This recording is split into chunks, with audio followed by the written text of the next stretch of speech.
首先我哋冬日咧喺日本同埋香港咧兩地都有一班嘅同事啦，可以為大家去服務嘅。咁由一開始購買物業嘅時候啦，去到中間嘅買賣流程，再去到之後收樓售後嘅服務咧，我哋都有同事去為大家服務嘅。咁另外咧有別於普通嘅物業買賣啦，除咗住宅之外咧，其實我哋仲有好多唔同類型嘅物業咧可以提供俾大家嘅，例如係一啲商鋪啦、土地啦、全棟嘅商廈、酒店，甚至乎再特別啲嘅，例如係一啲可能係學校啦，或者係高爾夫球場等等，我哋都可以為大家提供到嘅。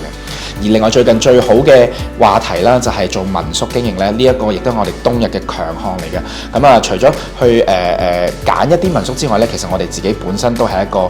民宿物業嘅開發商，咁所以我哋都可以去物色一啲好好嘅物業啦，高回報嘅投資物業咧，去俾大家去提供。咁再加上我哋後續嘅營運嘅團隊咧，可以為大家去 offer 呢個一條龍嘅服務，由一個揀物業去到之後營運民宿都可以全部幫大家處理好晒。